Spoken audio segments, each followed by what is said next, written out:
భవిష్యత్తులో మనకి మంచి రోజులు వస్తాయి. ఎవరు తొందరపడవద్దు. కొందరు ఎమ్మెల్యేలు పార్టీ మారినంత మాత్రాన బీఆర్ఎస్ కి వచ్చే నష్టమేమీ లేదు. ఇలా ఎమ్మెల్యేలో భరోసా నింపే ప్రయత్నం చేశారు గులాబీ బాస్ కేసీఆర్.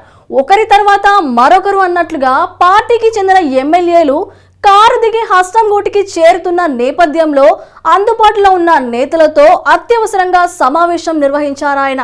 ఓవైపు ఎమ్మెల్యేలతో మంతనాలు సాగిస్తూనే మరోవైపు పార్టీని వీడిన వారిపై ఓటు వేయాలని కోరుతూ సుప్రీంను ఆశ్రయించే దిశగా అడుగులు వేస్తున్నారు గులాబీ బాస్.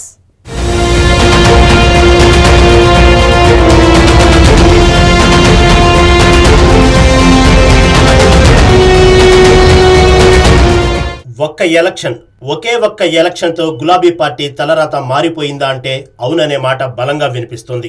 అధికారంలో ఉన్న 10 ఏళ్లలో ఇతర పార్టీలకు చెందిన ఎమ్మెల్యేలు బీఆర్ఎస్ వైపు క్యూ కట్టేలా చేసుకున్న ఆ పార్టీ అధినేత కేసీఆర్ ఇప్పుడు తన ఎమ్మెల్యేలనే కాపాడుకునేందుకు గట్టిగా ప్రయత్నించాల్సిన పరిస్థితులు నెలకొన్నాయి. ఇంకా చెప్పాలంటే వారికి ఎన్ని విధాలుగా నచ్చచెప్పినా సరే ఉంటారన్న గ్యారంటీ లేని సీన్ ఇప్పుడు నెలకొంది.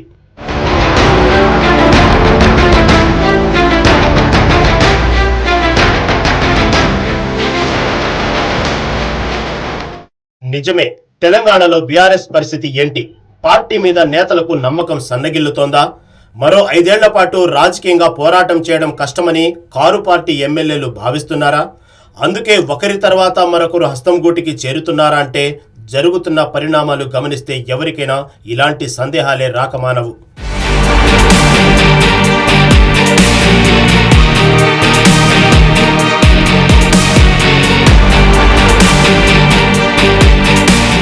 ఇప్పటికే బీఆర్ఎస్ తరపున గెలిచి ఎమ్మెల్యేలుగా ఎన్నికైన వారిలో మొత్తం 5గురు కాంగ్రెస్ గూటికి చేరిపోయారు.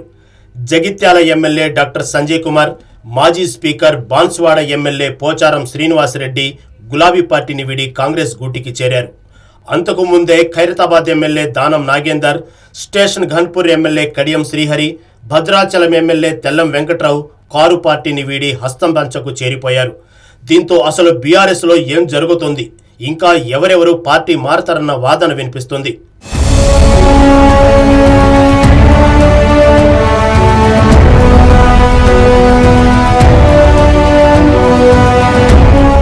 వరుసగా ఎమ్మెల్యేలు పార్టీ మారుతున్న నేపథ్యంలో అప్రమత్తమైంది బీఆర్ఎస్ అధిష్టానం.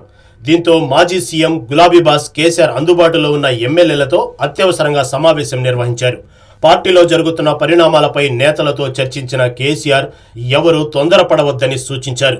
ఇలాంటి పరిణామాలు వైఎస్ హయాంలోనే ఎన్నో జరిగాయని, అయినా మనం భయపడలేదన్న విషయాన్ని గుర్తు చేశారు.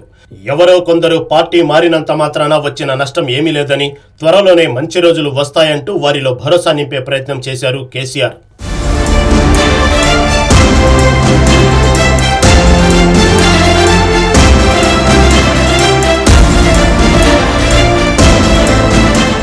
గత 10 ఏళ్లుగా ఓ వెలుగు వెలిగిన గులాబీ పార్టీ ఇప్పుడు ఎమ్మెల్యేలను కాపాడుకోవటానికి కష్టపడుతుందంటే అందుకు కారణం 2023 తెలంగాణ అసెంబ్లీ ఎన్నికలు. అవును, మొన్నటి ఎన్నికల్లో గెలిచి హ్యాట్రిక్ కొట్టాలని బీఆర్ఎస్ భావించింది. కానీ వరుసగా 10 ఏళ్ల పాటు అధికారంలో ఉండటం, పలువురు సిట్టింగ్ ఎమ్మెల్యేలపై అవినీతి ఆరోపణలు, వ్యతిరేకతకు తోడుగా ఇతరత్ర కారణాలు అన్నీ కలిసి గులాబీ పార్టీ ఓటమి పాలైంది. 119 అసెంబ్లీ స్థానాలకు గాను 39 సీట్లతోనే సరిపెట్టుకోవాల్సిన పరిస్థితి తలెత్తింది.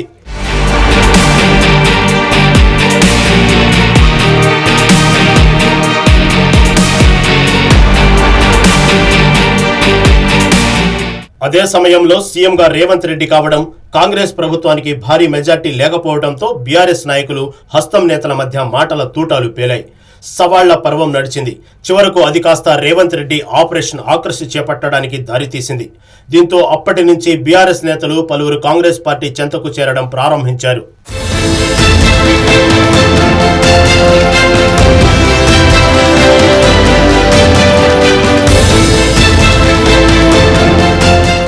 అయితే ఓవైపు ఇప్పటికే 5గురు పార్టీ మారగా, అధికారికంగా కాంగ్రెస్ కండువాలు కప్పుకోగా, మరో 20 మంది పైగా ఎమ్మెల్యేలు తమతో టచ్లో ఉన్నారని అంటున్నారు హస్తం నేతలు. ప్రధానంగా మొన్నటి శాసనసభ ఎన్నికల్లో గ్రేటర్ హైదరాబాద్ పరిధిలో బీఆర్ఎస్ జయకేతనం ఎగురవేసింది. దీంతో ఇక్కడి నుంచే మెజార్టీ ఎమ్మెల్యేలు కాంగ్రెస్ తీర్థం పుచ్చుకుంటారని టాక్ వినిపిస్తోంది. ఈ పరిస్థితులను గమనించిన గులాబీ అధినాయకత్వం వెంటనే మేల్కొంది. అప్రమత్తమై జాగ్రత్తలు చేపట్టింది. ఇందులో భాగంగా రానున్న రోజుల్లో సైతం ఎమ్మెల్యేలు ఎమ్మెల్సీలతో వరుస భేటీలు నిర్వహించాలని నిర్ణయించింది.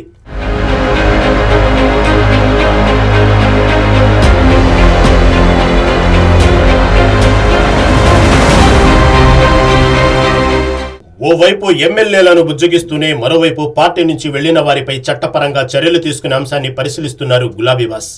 ఇప్పటికే దానం నాగేందర్పై అనర్హత వేటు వేయాలంటూ బీఆర్ఎస్ ఎమ్మెల్యే పాడి కౌశిక్ రెడ్డి రాష్ట్ర హైకోర్టును ఆశ్రయించారు. ఆ పిటిషన్పై ఈ నెల 27న విచారణ జరగనుంది. ఆ తీర్పులో ఒకవేళ దానంను అనర్హుడిగా ప్రకటించకుంటే సుప్రీంను ఆశ్రయించాలని బీఆర్ఎస్ అధినాయకత్వం ఇప్పటికే నిర్ణయించింది. అయితే సుప్రీంను ఆశ్రయించే పరిస్థితులే వస్తే ఒక్క దానంపైనే కాకుండా పార్టీ ఫిరాయించిన మొత్తం ఎమ్మెల్యేలపైన వేటు వేయాలని కోరనుంది గులాబీ పార్టీ.